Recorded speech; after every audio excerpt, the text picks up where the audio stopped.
yeah.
I think we may have just killed the deer of my dreams. I've always wanted to kill a really big 6-point. Always, my whole life. More than an 8, 10, or 12. I've just always wanted to kill a big 6.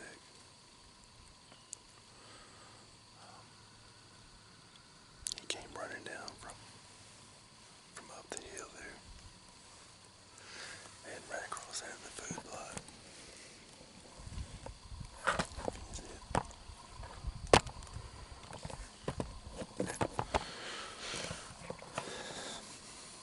Anyways, he came in so fast I couldn't get this camera on it.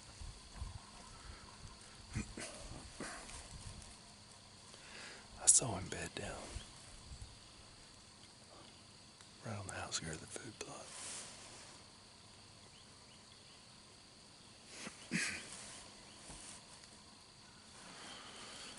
So let's hope he's down. Man, I hope this one goes right. Man, as you know, I've been pretty cursed with bad luck this season. It's been rough. But you just don't never know what's going to happen. That's what makes us keep going when things don't go right. Drives me, probably drives you to go more as well. I'm gonna give it a little bit longer.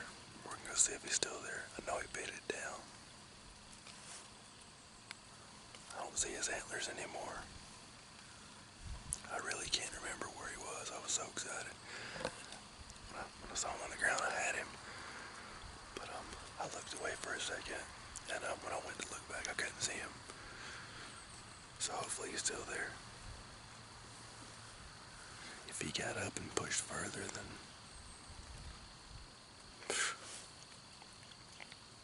keep your fingers crossed.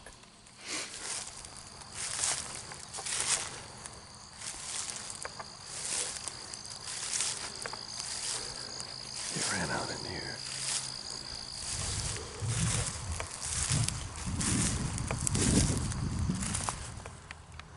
Get some blood right here. Yes, right here in the right here in the plot. Right where I shot him at. More blood there. Hopefully he'll bleed pretty good. Dad went and picked up some of his clothes.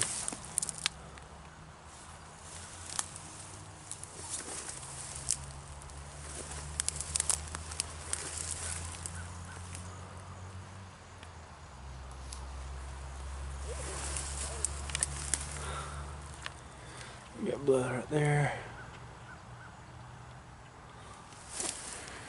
Got blood right here.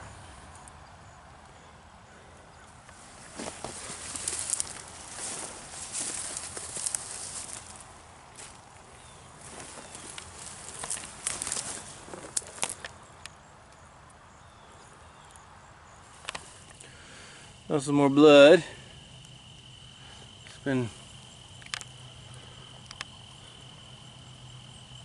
see that a little bit. Been very hard tracking.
So on this channel, my goal is to bring you and share with you my life in the outdoors, whether it be good or bad.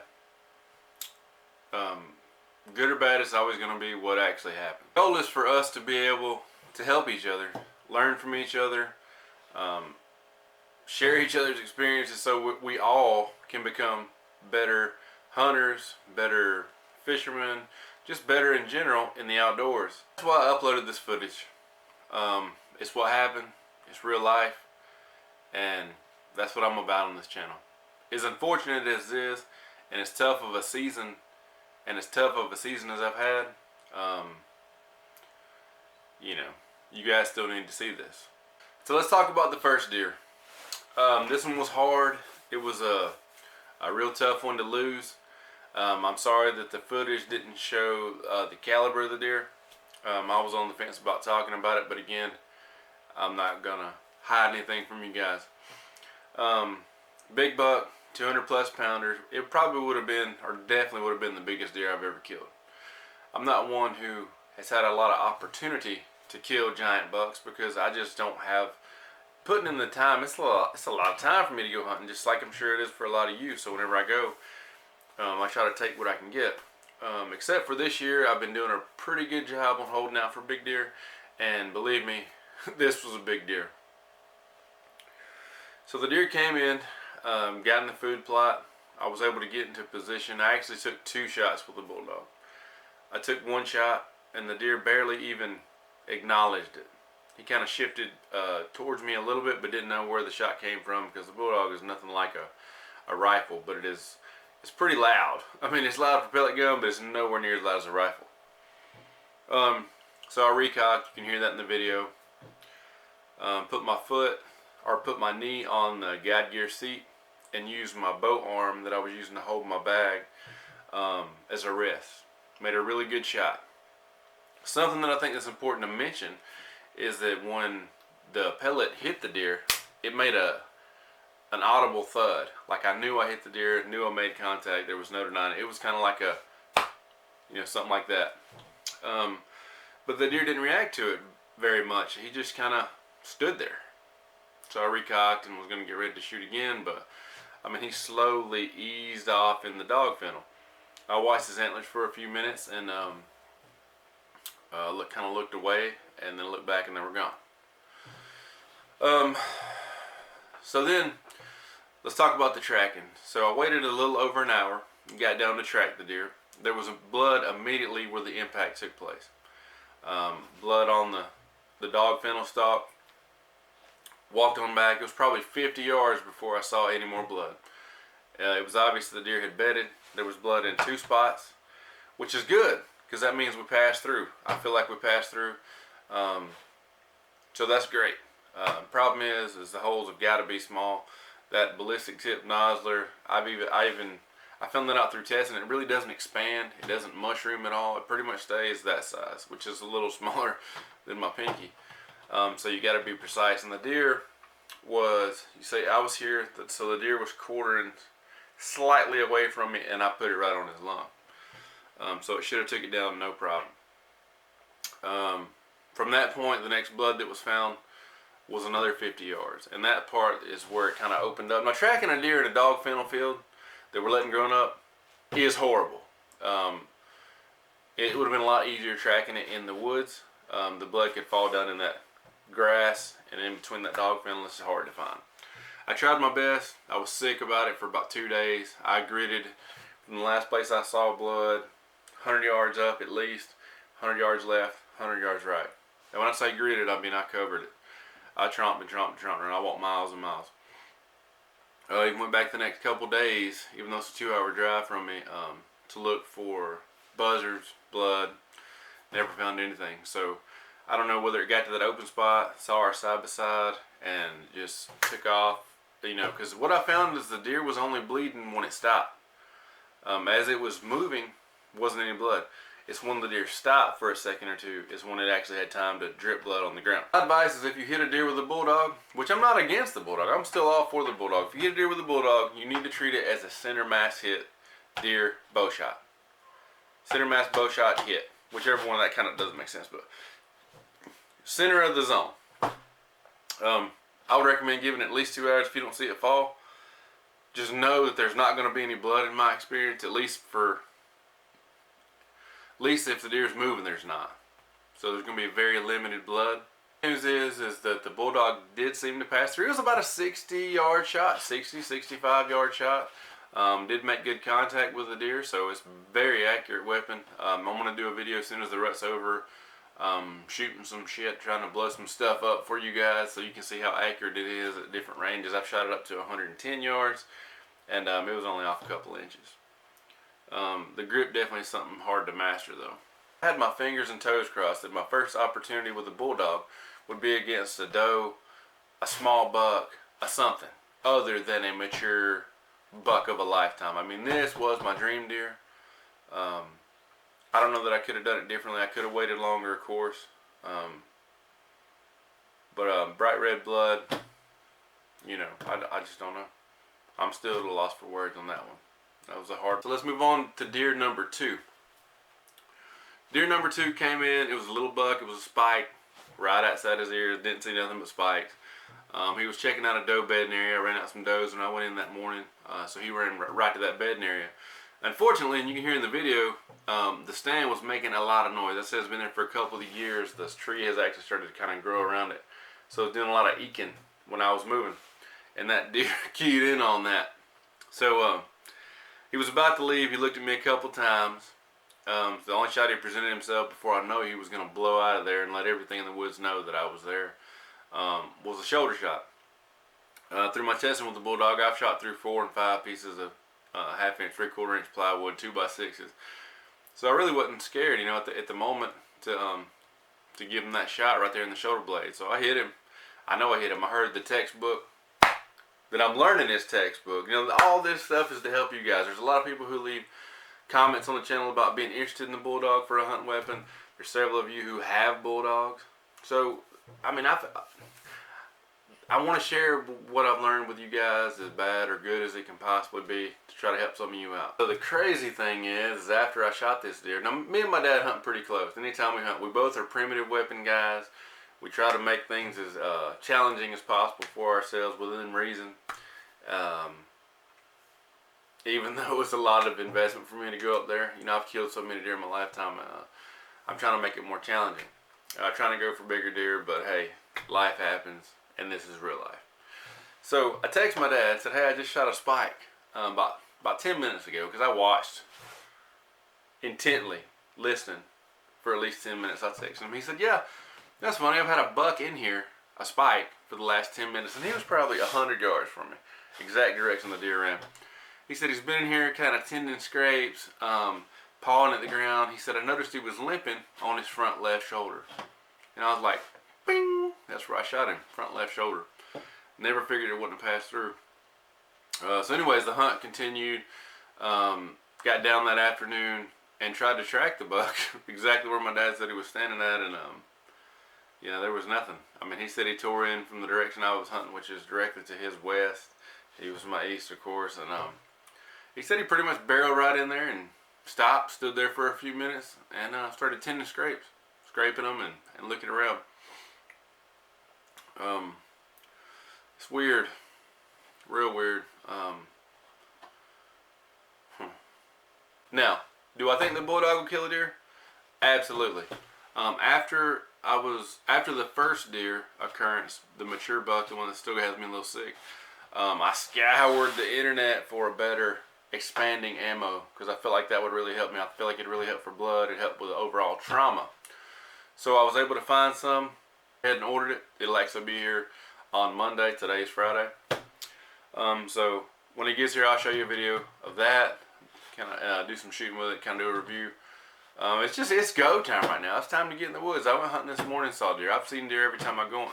They're definitely on the move right now. It's a great time to hunt. It is November the 20th. It's time to get in them woods. But for the purpose of this video, I ordered me some more ammo. It's supposed to expand. It's 357 pellets.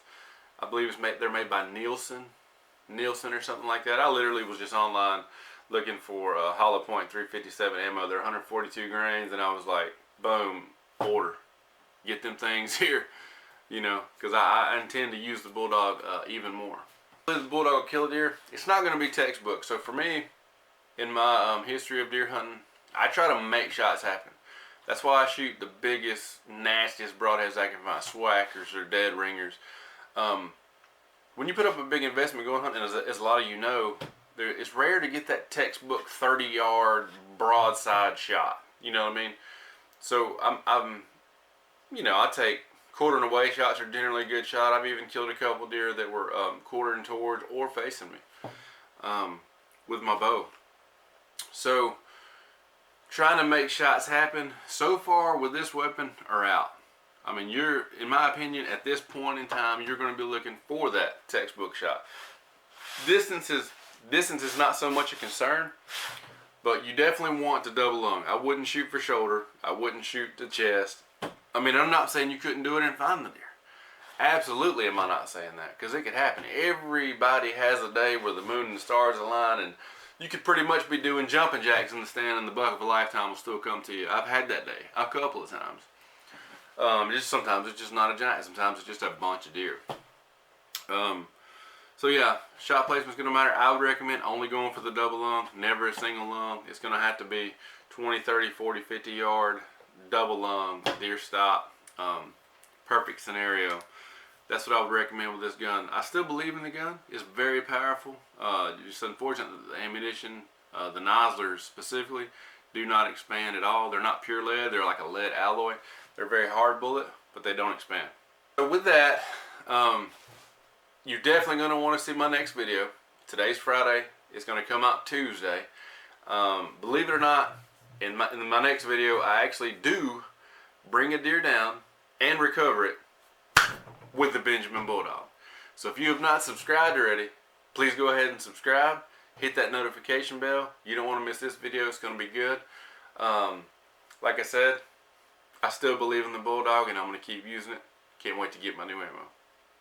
Well, thanks for watching. Special thanks to all my subscribers helping me grow this channel, and thanks for your support. Thanks for all the comments. Until the next time, good luck on your hunting adventures. Maybe you'll kill a big one. The deer are moving. It is November the 20th. Let's stay after them. I'll see you on the next one.